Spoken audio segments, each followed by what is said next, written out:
Did Glokk40Spaz fumble the bag? Okay, so Glokk40Spaz is an artist from Atlanta that blew up last year for his super fast, aggressive all over TikTok and YouTube. He's a part of EBG Records, Everyday Bang Gang, and currently 3 out of 4 of them are incarcerated, including Glock, and even their producers are getting locked up. So yeah, I guess they're living what they rap about. But we're here to talk about whether or not he fumbled the bag, and depending on his case, it could even be the end of his career. And when you hear the details of this case, trust me, you're going to be thinking what was going through this guy's mind when he did this. But that's besides the point. So currently Glokk40 is in jail for assault, armed robbery, and possession of a firearm. It's not exactly looking great for him, but before we talk about his ongoing case, let's talk about his beef with Playboi Carti. 2 months before he was arrested, Glokk40 got a DM from the founder of Opium, Carti's best friend, Opium Baby, that said A with a vamp emoji. And he posted it to his story saying, "Do this mean something?" But what Opium J didn't know is that Glokk40 had dissed Carti multiple times. He called Carti all sorts of slurs,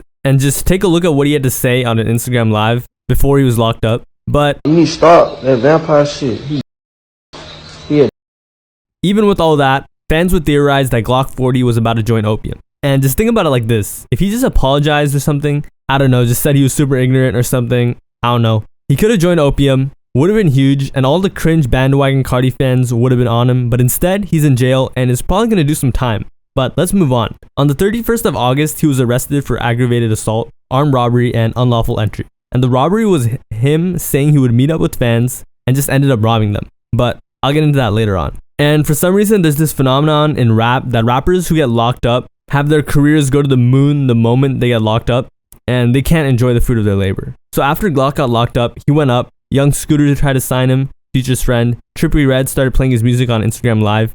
And in September, after he got locked up, Opium J, the same guy who tried to reach out to him, tweeted, "Oh, Glokk40," inferring that Glokk40 had joined Opium, despite the previous disses. So fans were confused. But an Opium member, Bino, said, "You say anything," and explained that J was just talking out of his mouth. But in September, it turned out that Glokk40Spaz had signed to Columbia Records from an announcement he made from jail, saying thanks to who supported him and told his fans he would be home soon. Keep in mind, he was locked up, and while he was in jail, he started spazzing, no pun intended, on Carti and called him all sorts of names. He said, "Fuck him," and even said he would give Carti the beats. Here's part of the jail call where he's dissing Playboi Carti. Playboi Carti, Opium, all that shit, homicide. What the do, Playboi Carti, we gonna beat you. He also said in a jail interview that he's not signed to Opium and told fans to stop saying that. Mad he ain't get signed. If we did get signed to Columbia, Opium, tell me that.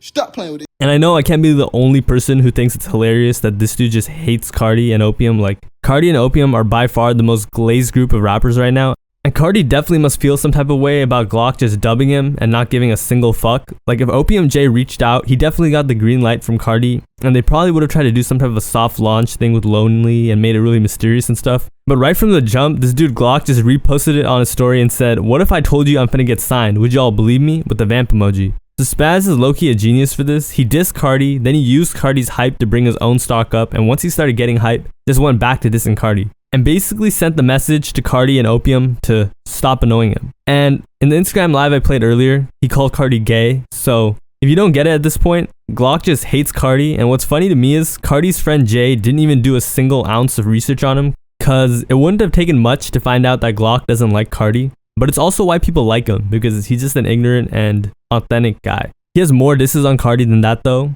On one of his songs on Spaz and B, he said, "Fuck Playboi Carti," and calls his ass weird. And he also took to Instagram to say he's the real King Vamp. And later on, he said he never spoke to Carti. So he said, "Did you ever talk to Playboi Carti?"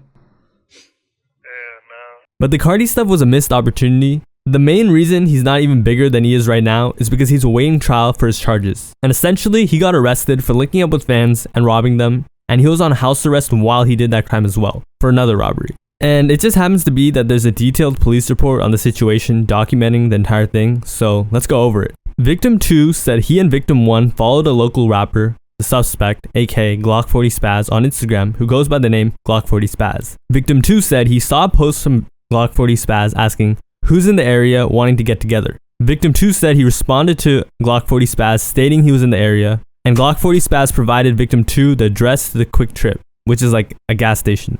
So basically they agreed to meet up at a gas station. Victim 2 said Victim 1 drove them both to the address. Victim 2 said Glokk40Spaz called his phone to Snapchat and told Victim 2 to meet at the Cube Smart, which is next door. So they pull up and they basically meet up with each other. Victim 1 said as they pulled up to Cube Smart, Glokk40Spaz and the other suspect were sitting on the curb near the first entrance. Victim 1 said he turned his car around and the two suspects entered the rear passenger seats. And basically each one of them were sitting right behind each other.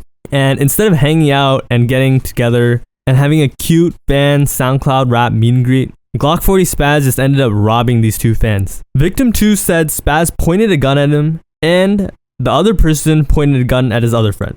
Spaz then said to him, "Don't play with me, give me all your money, give me all you got, don't play with me, I will shoot." Victim 2 then said Spaz grabbed his Pokemon bag with the contents inside. Victim 1 said Spaz tried to take his wallet but was only able to take around $200 in cash. They originally wanted to meet due to his popularity on social media and thought it would be cool. They admitted that they were going to smoke with the suspects and just hang out. Obviously, that didn't happen. The victim then went to show me the Instagram and saw that Spaz had changed his screen name to something else. I think it was Baby Woe. Since the incident, I was able to screenshot the new name and also a photo of the suspect from the YouTube channel. Alright, so luckily for Spaz, they don't have this on camera, but goddamn, you couldn't just sell a feature or something. Like, he decided to rob someone with a Pokemon bag. Of course they were gonna snitch on you. Jesus. Not only did they call the cops, they screenshotted his old Instagram name and matched it all for the cop. And stuff like this makes people like Summers and Can look like angels for scamming fans over the internet. Like, Glock should have just done that. I don't know what he was thinking. This was all over $200, which isn't really worth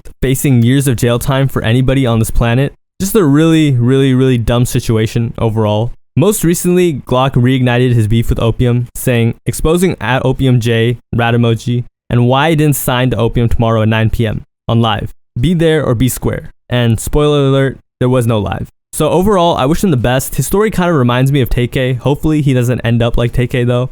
He's really talented and, you know, I like to hear more music. Hopefully he gets out. My name is Rashad Fashir. Thanks for watching and have a nice day.